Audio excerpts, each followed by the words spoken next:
Latest updates ఎప్పటికప్పుడు పొందడానికి big TV WhatsApp channel follow అవ్వండి. లింక్ డిస్క్రిప్షన్ లో ఉంది. ఆ జిల్లాలో బీఆర్ఎస్ కి ఒక పార్టీ కార్యాలయం సరిపోవడం లేదట. ఎన్నికల్లో ఘోర పరాజయం పాలైన గులాబీ పార్టీకి అక్కడ 2 జిల్లా కార్యాలయాలు కనిపిస్తుండటం అందరినీ ఆశ్చర్యపరుస్తోంది. ఒకటేమో పార్టీ అధిష్టానం ఆదేశాలతో నిర్మాణం జరిగితే, మరొకటేమో మొన్నీ మధ్య నియోజకవర్గం ఆఫీసు నుంచి జిల్లా పార్టీ కార్యాలయంగా అప్గ్రేడ్ అయింది. గులాబీ బాస్ కేసీఆర్ స్వయంగా ప్రారంభించిన పార్టీ సొంత భవనానికి అప్గ్రేడ్ అయిన పార్టీ కార్యాలయం పోటీ ఇవ్వడం ఇప్పుడు జిల్లా పాలిటిక్స్ లో ఆసక్తి రేపుతోంది. అఫీషియల్ ఆఫీసు ఏదో అర్థం కాక కేడర్లో గందరగోళం నెలకొంటోంది. అసలు ఇంతకీ ఆ జిల్లా ఏది?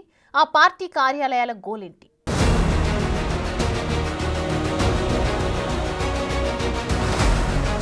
మహబూబ్ నగర్ జిల్లాలో బీఆర్ఎస్ పాలిటిక్స్ విచిత్రంగా తయారయ్యాయి. అక్కడ బీఆర్ఎస్ రాజకీయాలు ప్రజలకు కాదు, అసలు పార్టీ శ్రేణులకి అర్థం కావడం లేదట. ఎన్నికల ముందు పార్టీ కార్యక్రమాలు అంటే ఎంతో హడావిడిగా ఉండేది. ఇప్పుడు అసలు పార్టీ జిల్లా అధ్యక్షుడితో పాటు మాజీ ఎమ్మెల్యేలు ఎవరు పెద్దగా యాక్టివ్గా లేరని క్యాడర్లో చర్చ నడుస్తోంది. ఇక జిల్లా కేంద్రంలో అయితే ఈ పాలిటిక్స్ మరింత ఇంట్రెస్టింగ్ గా కనిపిస్తున్నాయి. పార్టీ సొంత నిధులతో నిర్మితమైన జిల్లా కార్యాలయం ఎన్నికల్లో ఓటమి తర్వాత నిరుపయోగంగా మారిందనుకుంటే కొత్తగా మరో కార్యాలయం తెర మీదకి వచ్చింది.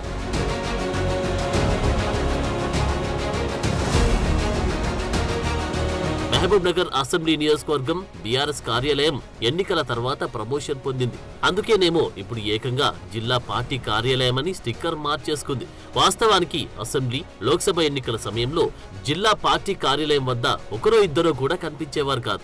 అదే టైంలో న్యూ టౌన్ లో ఉన్న నియోజకవర్గ కార్యాలయంలోనే కార్యకర్తలు, నాయకుల సందడి కనిపించేది. అసెంబ్లీ ఎన్నికల్లో ఎమ్మెల్యే అభ్యర్థిగా ఉన్న శ్రీనివాస్ గౌడ్ నిత్యం అదే కార్యాలయానికి రావడం, కార్యక్రమాలు నిర్వహించి హడావిడి చేశారు. అనంతరం ఎంపీ ఎన్నికల్లోనూ అదే తరహా పార్టీ కార్యక్రమాలు నిర్వహించేవారు.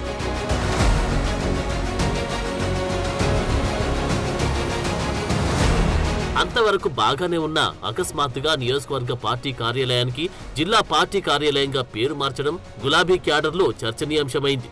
జిల్లా కేంద్రంలో పెద్ద ఎత్తున సొంత భవనం నిర్మింపజేసి జిల్లా పార్టీ కార్యాలయం అందరూ ఏర్పాటు చేసి ఆ భవనాన్ని స్వయంగా కారు పార్టీ అధినేత కేసీఆర్ ప్రారంభించారు. ఇలాంటి జిల్లా కార్యాలయానికి నియోజకవర్గ ఆఫీస్ ఇప్పుడు పోటీగా మారింది. ఇదంతా ఎందుకు జరిగిందో, ఏం జరుగుతుందో ఎవరికి అర్థం కావడం లేదు. పార్టీలో ఆధిపత్య పోరు భాగంగానే ఇది జరిగిందా అన్న అనుమానాలు కార్యకర్తల్లో వ్యక్తమవుతున్నాయి.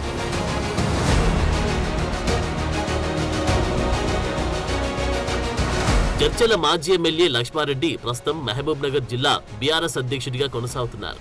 ఆయన హయాంలో ఇప్పటి వరకు ప్రారంభోత్సవం తప్ప జిల్లా పార్టీ కార్యాలయంలో ఒక్క సమావేశం కూడా జరగలేదు.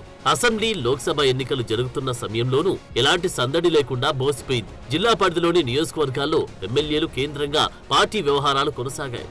దాంతో జిల్లా పార్టీ ఇన్ఛార్జికి పెద్దగా పనుండేది కాదని, పార్టీ కార్యకలాపాలు పర్యవేక్షించాల్సిన అవసరం కూడా రాలేదంటారు. పార్టీకి సంబంధించిన ఏ పనులైనా నేరుగా అధిష్టానంతో చర్చించుకొని నాటి ఎమ్మెల్యేలే చేయించుకునేవారట. దాంతో అటు జిల్లా అధ్యక్షుడు, ఇటు పార్టీ జిల్లా కార్యాలయాలకు ప్రాధాన్యత లేకుండా పోయింది.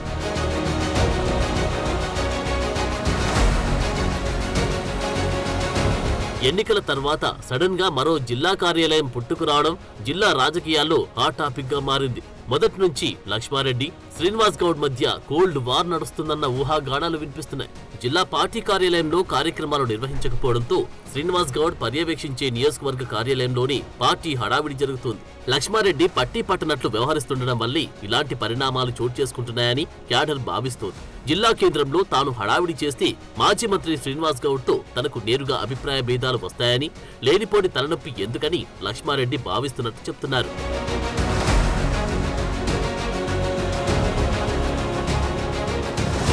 ఏదేమైనా సడన్ గా నియోజకవర్గ కార్యాలయం జిల్లా కార్యాలయంగా మార్పు చెందడంతో క్యాడర్లో గందరగోళం నెలకొంది. ఇద్దరు మాజీ మంత్రుల మధ్య గ్యాప్ కారణంగానే శ్రీనివాస్ గౌడ్ నియోజకవర్గం ఆఫీస్ కి జిల్లా పార్టీ కార్యాలయం board పెట్టించారంటున్నారు.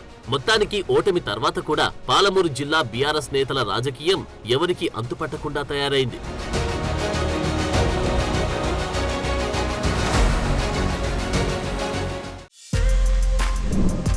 For more videos like this, subscribe Big TV channel.